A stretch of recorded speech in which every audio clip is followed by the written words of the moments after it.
Salom tinglovchim. Bugungi aytib bermoqchi bo'lgan voqeam Janubiy Kaliforniya va Meksika chegarasida sodir bo'lgan. Bu voqea mamlakatning barcha axborot kanallarida ko'rsatilib, AQSh mamlakatiga $1 million tushdi. Biroq bu voqeaning asl narxi bundan da qimmat edi. 2013-yil 18-noyabr kuni taxminan 6:20 atrofida Amerika-Meksika chegarasida bir yigit kamera obyektivlariga tushdi. U o'ziga ishongan holda yengil tekshiruv lentasi tomon ketayotgandi. Yengil tekshiruvdan katta bagaji bo'lmaganlar va chegarani ishi yoki oilasi tufayli tez-tez kesib o'tadiganlar o'tardi. Biroq aynan shu bola bojxona ishchilarini qiziqtirib qo'ygandi. Yigitning ismi Cruz Velasquez edi. O'sha paytda u 16 yoshni qarshi olgandi.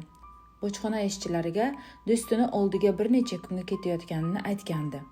Bojxona ishchilarini uning sumkasi qiziqtirib qo'ygandi. Shuning uchun uni qo'shimcha tekshiruvga yuborishdi. Ishchilardan biri qo'shimcha tekshiruv vaqtida yigitning asabiy holatga tushganini sezdi. U tez-tez atrofga alanglar, ovozida sarosima paydo bo'lgandi. Bojxona ishchisiga bu haddan ziyod shubhali ko'rindi va u yigitni chuqurlashtirilgan tekshiruvga yubordi. Chuqurlashtirilgan tekshiruvni politsiya xodimlari amalga oshirardi. O'sha kungi politsiyachilar Valerie Baird va Adrian Perry edi. Birinchi navbatda ular yigitning hujjatlarini tekshirishdi. Hujjatlarda muammo yo'q edi. So'ngra politsiya xodimi Valerie Baird yigitning sumkasini ochdi. Unda kiyimlar va ikkita plastik idish bor edi. Idishlar qandaydir sariq suyuqlik bilan to'la edi.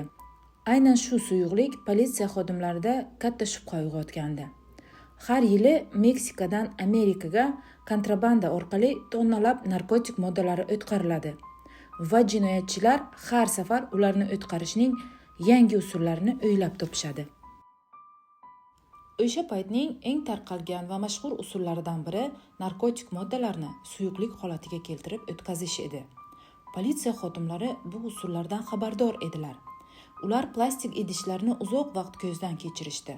Biroq yigit bu idishlar ichida oddiy olma sharbati ekanligini takrorlardi. Shu payt navbatchi politsiyachilar Valerie Baird va Adrian Perry xizmat protokolini chetga surib, yigit boshlagan o'yinni davom ettirishdi. Xizmat protokoliga binoan, agar yo'lovchining sumkasidan shubhali narsalar yoki shubhali suyuqlik chiqsa, ular uni musodara qilib tezkor test orqali narkotik moddalari bor yo'qligini amin bo'lishlari edi. Ikki politsiyachi ham kulimsirab yigitga agar ichida oddiy sharbat bo'lsa, o'zing ichib ko'rsat deyishdi. Yigit ikkilanib, idish qopog'ini ochib, yarim qultum ichib, yana qopog'ini yopayotganda politsiyachilar uni to'xtatib, ikkinchi qultumini ham qilishga undadi. Yigit idishlarda nima borligini biladi, biroq o'z yolg'oni fosh bo'lmasligi uchun ikkinchi marta ham suyuqlikni ichdi.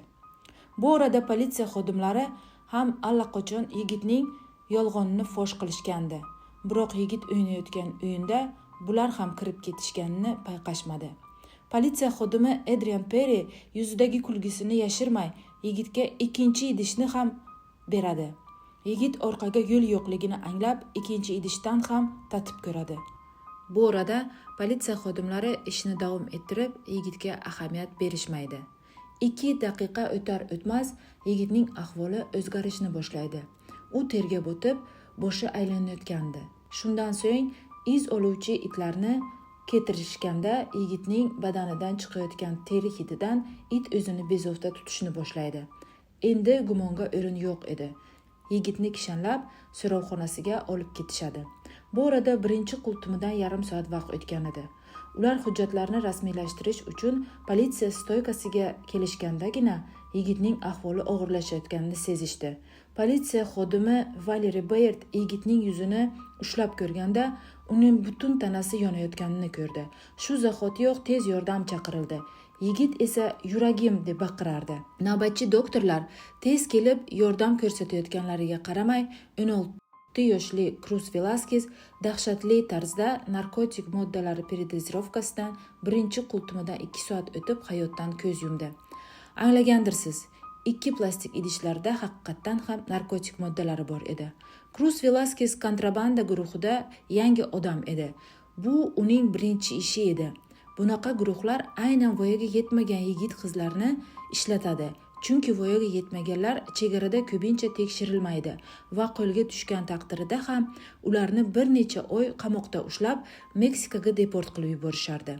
Valeri Baird va Adrian Perry sud muhokamasida o'zlarining ayblarini tan olishmadi va bir ovozdan yigit o'zi suyuqliklarni ichganini aytishdi. Xullas, 2 politsiyachi ham oqlandi. Bir necha oydan so'ng AQSh mamlakati Cruz Velasquezning oilasiga $1 million kompensatsiya berdi. Sud Velasquezning oilasi sud qarori bilan norozi edi. Ular yigitning o'limida aynan shu 2 politsiyachi aybdor deyishardi. Ko'pchilik oilaning ayblovlariga qo'shilsa-da, ko'pchilik yigitning o'zini aybdor qiladi. Uning suyuqliklarni ichganida emas, balki yomon guruhga qo'shilib, umrini xazon qilganini ta'kidlashadi. Bugungi voqeam sizlarga qiziq bo'ldi degan umiddaman. Albatta podpisatsiya tugmasiga bosib, kanalga a'zo bo'ling va kanalga qo'yilib boriladigan voqealardan xabardor bo'lib, like va kommentariyalarni ayamang. E'tiboringiz uchun rahmat.